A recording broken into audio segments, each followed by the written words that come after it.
So we're going to try to work through this as quickly as possible.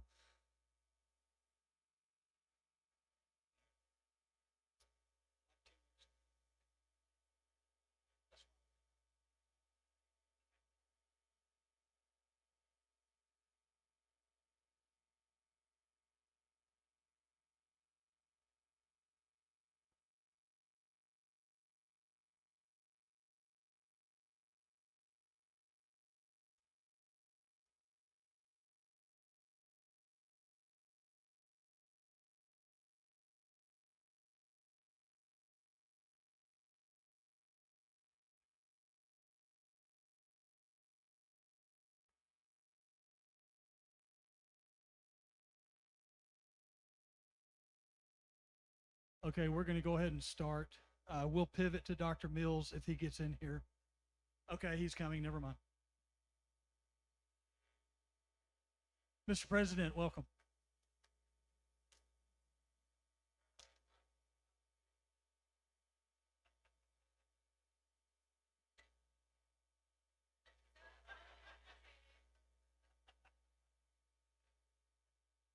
Good good afternoon, everyone. Good to see you again. I want to reiterate my thanks for the amazing progress we're making as an institution.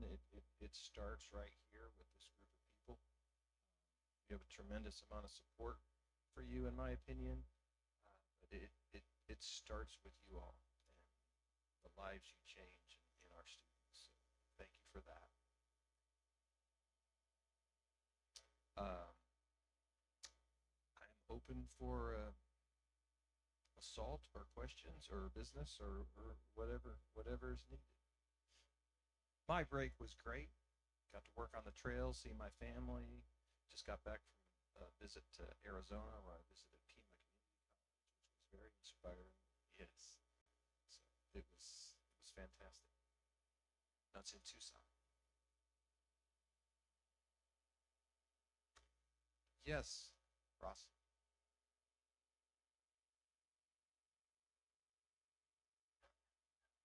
Can't. Um, I would say that's probably close to zero, but I don't. You maybe know more about that than I do. I don't know. Uh,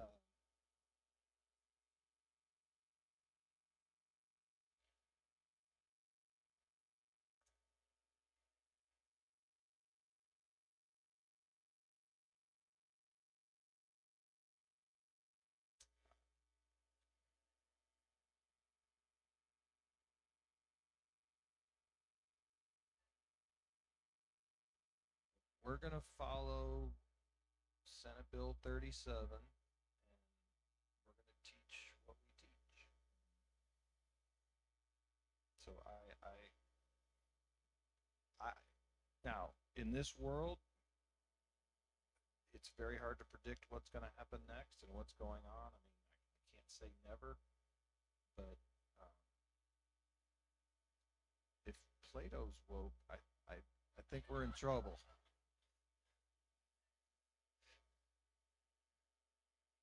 Yeah, go ahead.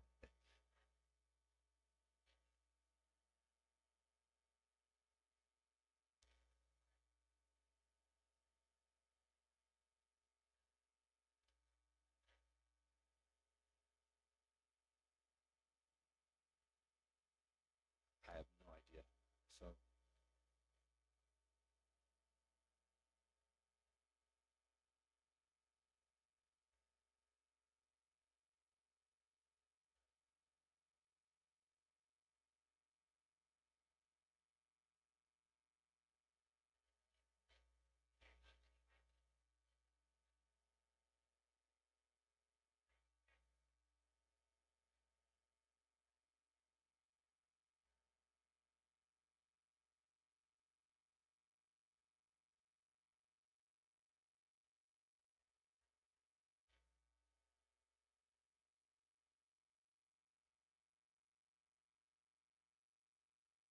just know that the dynamic we're talking about here is there's the procrastinators and there's the people who get stuff done. Who tend to get things done say, hey, why do we need to do this all at once? I'd like to spread this out and do it once a month for 12 months or once a month for 6 months, whatever. And then there's the other group of people that want to do that. They don't want to be bothered with it, and they're fine with letting it all pile up. So we're kind of caught here trying to navigate both ends of the spectrum, just like that's leadership. Uh, and so we're rethinking what we've been doing because of that. But we know that no matter what we do, we will not make everybody happy. It comes with the job. Yes.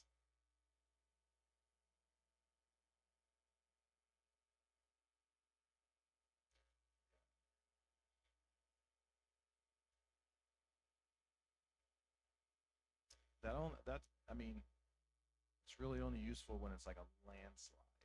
If it's kind of close either way, you're still gonna have a big group of people that aren't happy. Yes, Lori.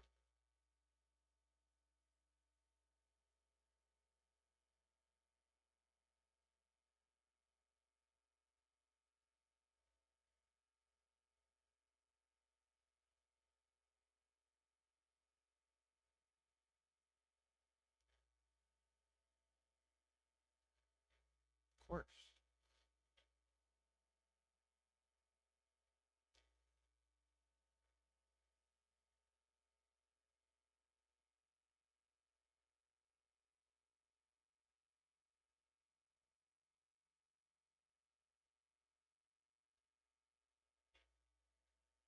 I mean,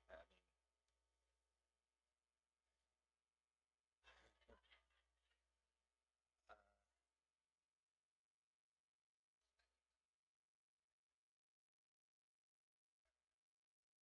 so I'm in support of teaching science, and if someone chooses to opt out of an assignment and for some whatever reason of their choosing, and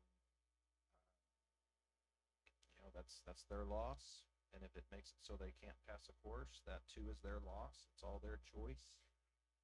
It's our job to set the curriculum and meet the standards of the fields and so on and so forth. That said, the other end of the spectrum is how much pain and suffering are we willing to go through to die on a hill.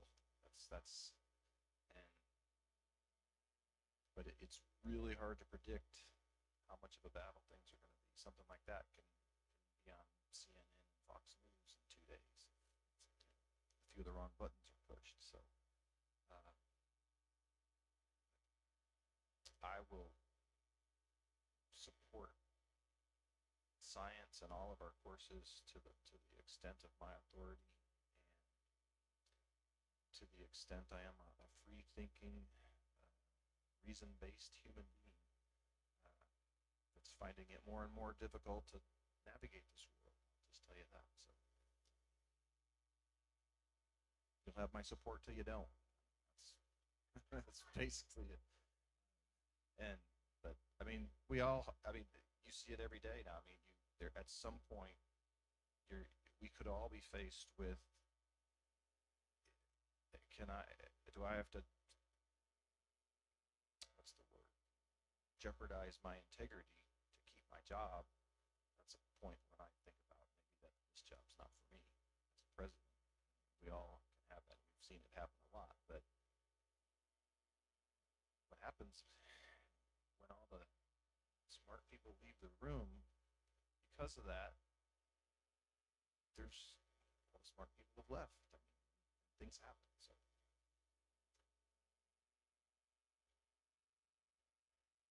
yes, Joanne.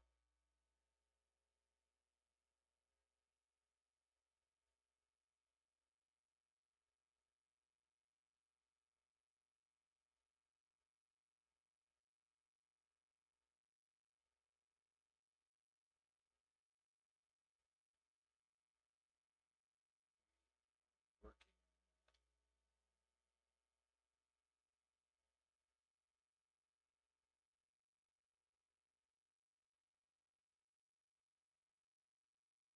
I don't know the answer to that, and I will just tell everyone in the room that I would support mandatory synchronous interaction with students.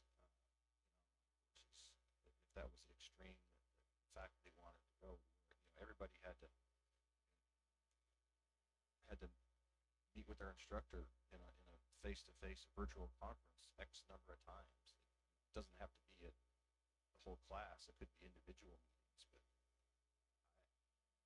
hurts my heart to think that students take an online class and they never have a face-to-face interaction with us, whether it's in a computer or office.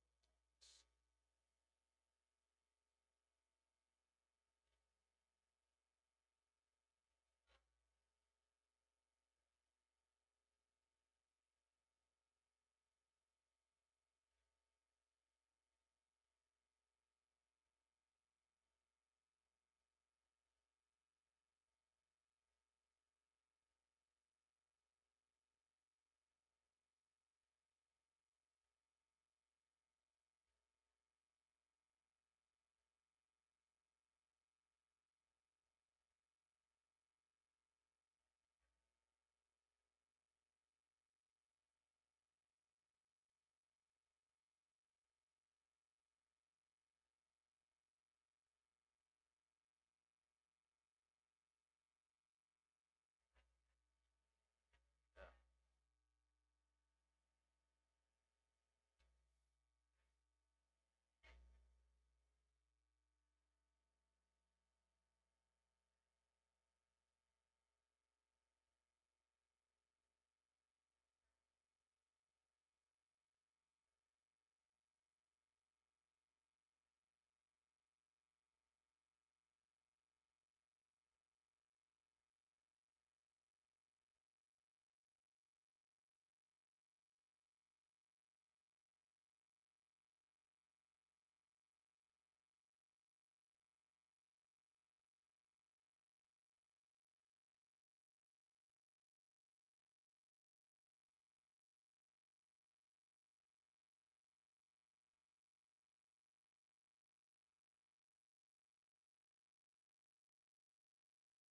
Along those lines, I just want to mention that Irene and I have been working very hard on, mostly Irene.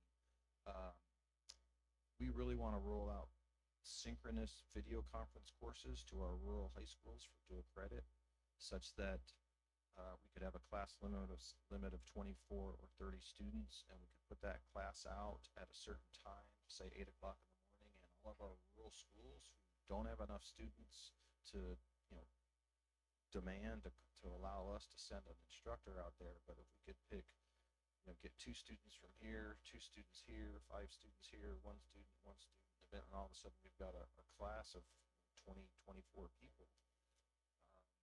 That's what we want to roll out to our smaller schools as early as next fall. Basically, it's akin to the old school IETV, but the difference is it's not a camera shining out at a room with a bunch of people that are blurry and you can barely see. And everybody's face to face. The instructor will have to have all the students on their screen at any given time. The students would have decorum rules about where they can be to take the class. They've got to have their camera on. They've got to be muted, and so on and so forth, so that there's far more engagement than a typical electronic course. We're also hoping to roll that out with our Health Careers Early College High School with Burleson ISD next fall that we're working on. That's a whole nother animal, but that entire program will be delivered that way. So it's a lot coming on that front, and this is something that can really, really help us serve our rural populations. Another thing in regards to that is to provide you the resources and the professional development to be in an environment where you can teach synchronously. Some of you might choose to do that from your offices, but we've also envisioned what we would call synchronous learning pods, where we would create on each campus like recording podcast rooms, if you remember what those look like, that had soundproofing. But if we had like 3 or 4 pods at every campus, then when you weren't teaching face to face, you could go into one of these pods and go into a synchronous session. That way you have the whiteboard ability if you need that, or so we're going to come to you in the next few months and ask you what you might need or want in those synchronous pods, because we've actually put money in the budget to start creating those. All right. Well, thank you all. all so much. You guys know where to find me. Everyone should have my cell phone number. Call me if you need me or come by. I plan to be as accessible as humanly possible. Thank you, Mr. President. You, the new president, Mr. Vice President. All right, now that I'm duly anointed, I call this meeting to order. First ever faculty council meeting with faculty at large present. Thank you, sir. Thank you, Irene and Dr. Mills. We're ready to go, Ethan, if you need to punch the button. We are officially test driving a live streaming process with y'all here, so I'm limited to where I can move. The first issue, I'm going to ask the faculty council to stand when I call your name, just so you'll know who is the council representative for your pathway. Current officers, Vice Chairman, Vice President is Dr. Joe Chevins. Secretary is Adriana Estrada. We have an at-large position. We did have a treasurer position. The legislation eliminated that role, so Joanne Boehm is our at-large function. The reason for that, the council needs to provide 4 members to the executive council meeting, and that gives us 4 players to meet with the executive council. Okay, Aaron Baksh, Ashley Maldonado, Brian Dimmitt, Dr. Don Nelson, Jackie Armstrong, John Price, Jonathan Espinoza, Katie Holden, Liam Mitchell, Olivia Sanders Patrick, Patricia Davis, Dr. Patricia Davis, Ray Roberts. Happy, congratulations, 30-year guy, 35-year guy. Sherry Florence and Teresa Hamilton. These are your faculty council, and they have officially been approved by the board. And as Dr. Mills just blessed them, they have been anointed now by the president, which is required by the legislation. And we are now fully formed and ready to start meeting. Which brings us to our first order of business. The legislation requires a 30-day notice on meetings. The board meeting in December was the 16th, and today is the 9th. So we didn't have 30 days before this meeting. So I'm going to ask one of the council members to make a motion and another council member to second that motion to waive the 30-day notice requirement for the meeting. Joe has moved and Jonathan has seconded. Council members, all in favor, raise, thank you. Passed unanimous, okay. Just in case somebody questions, I don't know if an exception is available, but we've taken care of that now. Secondly, bylaws have been updated, written. Jason has cried for the last, several months. He spent years putting bylaws together. We took what we could from the work that Jason had done, and we created a new set of bylaws that is new as well as old, that matches what the requirements laid out by the legislation ask us to do. We had a subcommittee that was meeting diligently on getting the bylaws presented. The board passed those bylaws in December as well. They are posted or will be posted to the website, the faculty council page on the website. That document is a living document. There will be a year of stuff where we are finding, okay, that doesn't work well, we need to redo that. We forgot to do this, we need to add this. It's just going to be a living document. So we're going to be updating, modifying that as we move through the year. Officer elections, the council will meet in February to establish the next roster of officers for the 26-27 academic year, which will start after graduation in May. the current slate of officers, this is technically our second year as officers. We served as a year for the Faculty Association, and now we've served sort of half a year-ish as faculty council, because we actually started meeting last July, I believe, is when we first got together unofficially, because we had to come up with some stuff for the new format. February will determine those candidates within the council that are interested in moving forward with the officer position. We will also open it up to faculty. If you want to nominate somebody, we will entertain those nominations as well. Votes will be held either the latter part of February or the early part of March. That slate of officers will then be presented to the board and to the president for his anointing again. And those terms will start over officially the day after graduation in May. I will be stepping down as president in May. I have 3 surgeries scheduled between now and June, so I'm probably going to spend the summer in recovery. My shoulder surgery did not work. It failed, so I have to have it replaced. 3 weeks ago, my gallbladder decided to join the party, so it's probably coming out. And I have a 7mm kidney stone. So, good times. Maturity is wonderful. Actually, I never thought I'd make it this far, so, it's pretty good. So, the officer process will be modified as needed moving forward from this point. Also, the faculty council will be entertaining rotations at the end of the 27 academic year. Faculty council members sign up for 2-year terms, and we will start voting on those replacements every other year. So if you are interested in serving, get ready. We will start announcing when that process begins.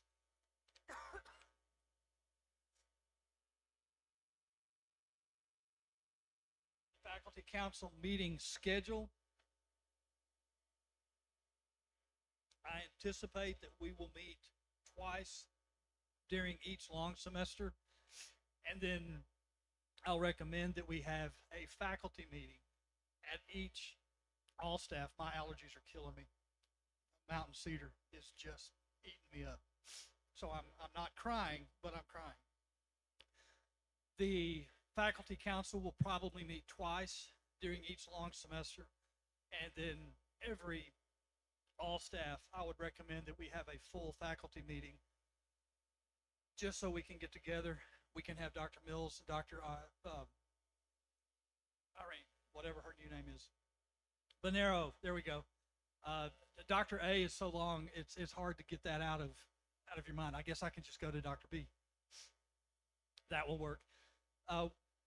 Gives them an opportunity to address the faculty independent of the all staff activities, and give you opportunity to interact face-to-face with both Dr. Mills and Irene. That's our agenda. Any questions?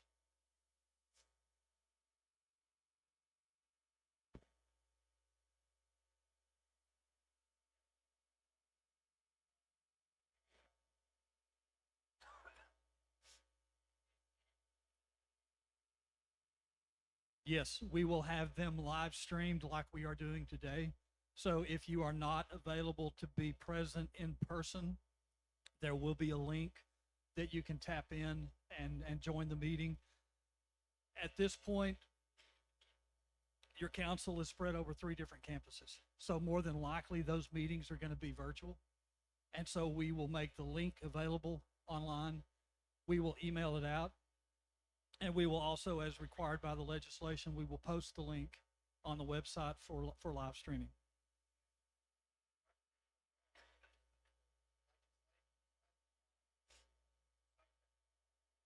Correct.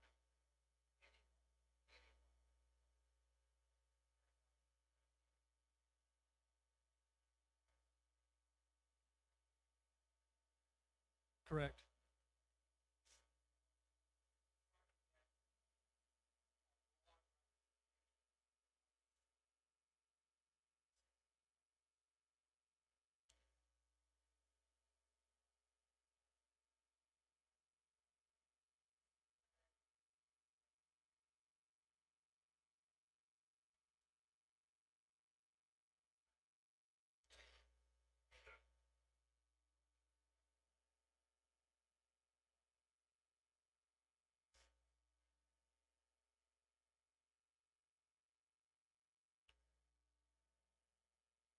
you can, two options. You can either bring them to your pathway representative that's on the council, or you can wait to a faculty council meeting and bring it up to add to the agenda at the faculty council meeting. The only pathway that is not represented at this point is job training workforce partnership. Legislation requires that participating faculty council members be full-time faculty. There was only one full-time faculty member, and that was Jeff Vaughn. And he got moved into an administrative role, which made him ineligible to participate on the council.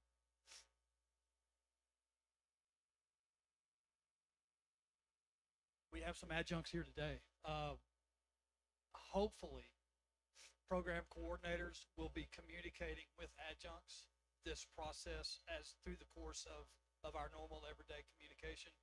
And any issues that adjuncts have can either be brought to the council directly, or they can come up through their pathway representative.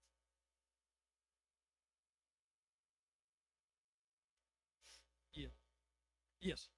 Yes. And they are also, if they are not already posted on the website, they will be posted on the website. So you will see the agenda, you will see the meeting announcements, you will see the membership of the council present, and you will see the minutes to the meeting that are being, that they're trying to capture right now as we speak. So, yes.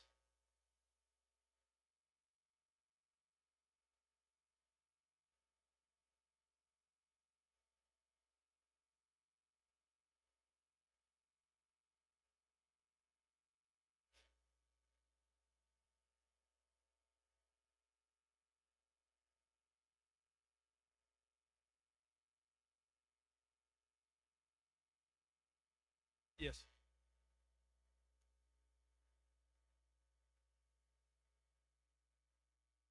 There will be a meeting with the officers, or some of the officers, Kevin's group and Irene, in the next couple of weeks to talk about some of those very issues.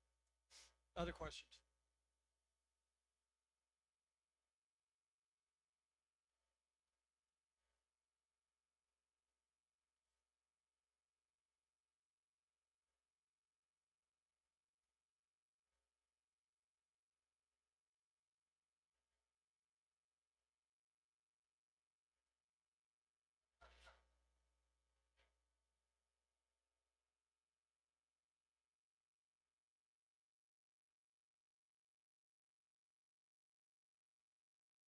Okay. I'm going off of information that I received from some of my peers down south. Some of them wear orange and white. Some of them wear maroon and white. I'll let you figure it, I'll let you do the color dance. There were issues within some associations that were contrary, I'm being very careful, that were contrary to what the general public and common sense would accept. Whether you want to have a label for that, or whether you want to call it something, or, I'm awake to the relevance of the conversation. Whatever you want to do, So the legislation was directed to two very specific entities, but it encompassed all of us. So I spent about 2 weeks really mad at our administration for killing our association. And then I read the law, and it was like, this wasn't our administration. This was our legislatures that did this.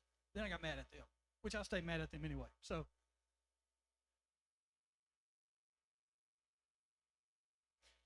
no, the money that we had, because we thought that was what was happening, we donated it to the student resource room. We were asked in December about the possibility of presenting a proposal to the budget process in March. to get a budget line item in the administrative services function with a P card that would allow us to have money to spend. So, no, we don't have money right now, but we are talking about a process coming up in the next budget cycle. No, the legislation does not allow for a treasurer. So it would be a secretary slash treasurer.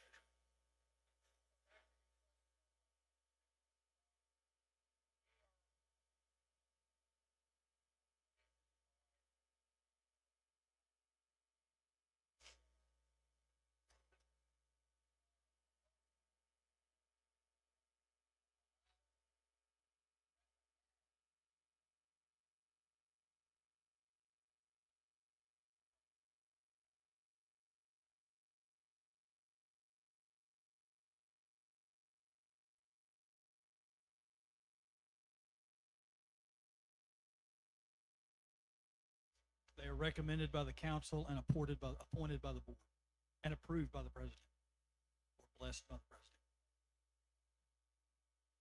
Yes, it's a convoluted process and we didn't agree with it, but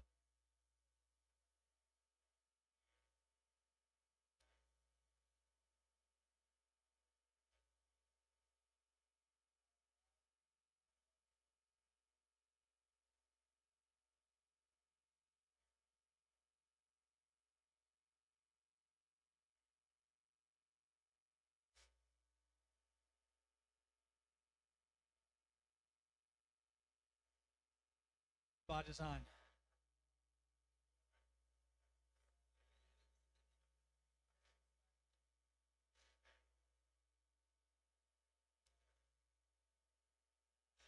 We're having some fun with this, but this is, I mean, this is really how far down the path we've gone, and it's a shame. It really is. Other questions?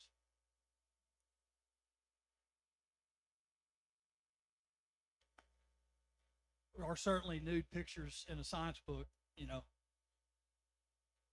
Science, you know, who figured, you know. Anyway, my daughter's a nurse. Am I going to be offended that she sees nude people at work? Is that the next step? Anyway, this is live stream. I'm going to get in trouble if I don't be careful. Don's going to be shaming me publicly in comments later. Other comments, other questions? The faculty council is yours. We are here for you. We want to hear from you. We will listen to what you say. We will take action on what you ask. And if there are issues that need to come to administration's attention, we will take those to their attention personally.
They didn't edit anything. Done. It's not specified. So I have made no provisions to archive the live stream. Forgiveness rather than permission.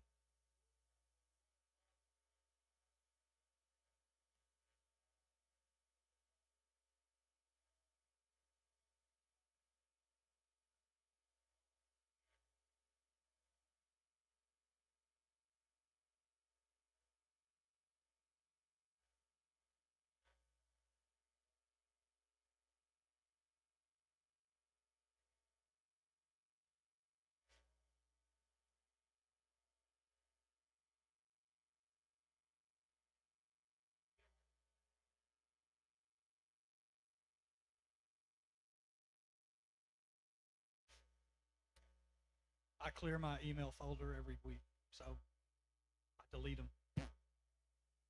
They're gone.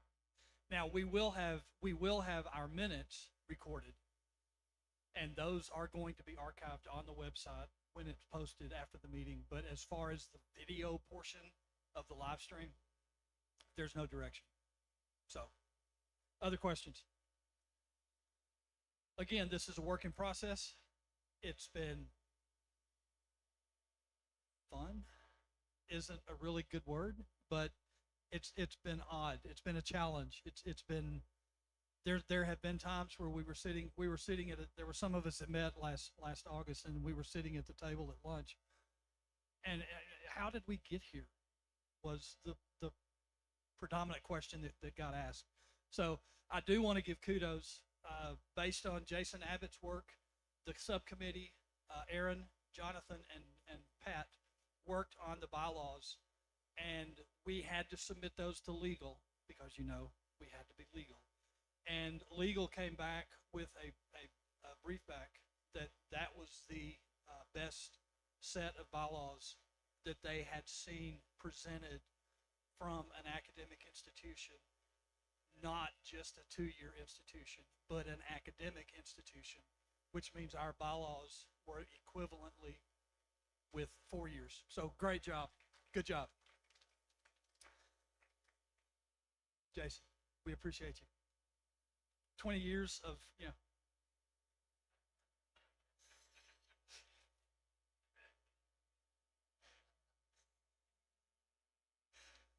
Other comments, other questions? Okay. Adriana, 2:44. We are adjourned. Ethan, you can turn the thing off.